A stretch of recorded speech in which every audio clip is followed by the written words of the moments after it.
போன வாரம் 2 பசங்க நம்ம வீட்டுக்கு அர்ஜென்ட்டாக ஓடி வந்து ஆண்டி குட்டி நாய் மேலே கார் ஏற்றிட்டாங்க அப்படின்னு சொன்னாங்க. கால் நடக்குதான்னு கேட்டேன். முன்னாடி கால் மேலே தான் ஏற்றிட்டாங்கன்னு சொன்னதுனால என்னாச்சு ஏதாச்சுன்னு ஓடி போய் பார்த்தா அது ராதேவோட குட்டி தான். ராதே கிட்ட போய் கேட்டேன், எங்கே உன்னுடைய பப்பி அப்படின்னு கேட்டதுக்கு அது கன்னடாவில் கேட்டால், தமிழில் கேட்டால் புரியல. கன்னடாவில் கேட்டதுக்கப்புறம் தன்னோட பப்பியை காட்டுறதுக்கு எங்களெல்லாம் கூட்டிகிட்டு போனாங்க.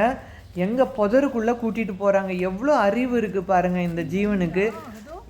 எப்படி தெளிவாக இருக்குது பாருங்கள். ஒரு அம்மாவுக்கு தான் தெரியும் பையனுடைய வலி. சரி நம்மளை காப்பாற்ற வந்திருக்காங்க அப்படின்னு உடனே பையனும் ஓடி வந்துட்டான் பாருங்கள்.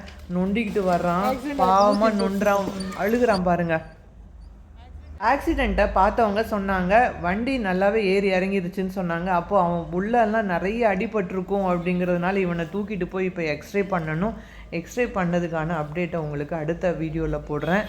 இப்போதைக்கு இவன் உயிரோடு இருக்கிறது, பேரலைஸ் ஆகலைங்கிறது எனக்கு ஒரு பெரிய விஷயம். கடவுளை கும்பிட்டுட்டு அவனை தூக்கிட்டு உடனே ஹாஸ்பிட்டல் கிளம்பிட்டோம்.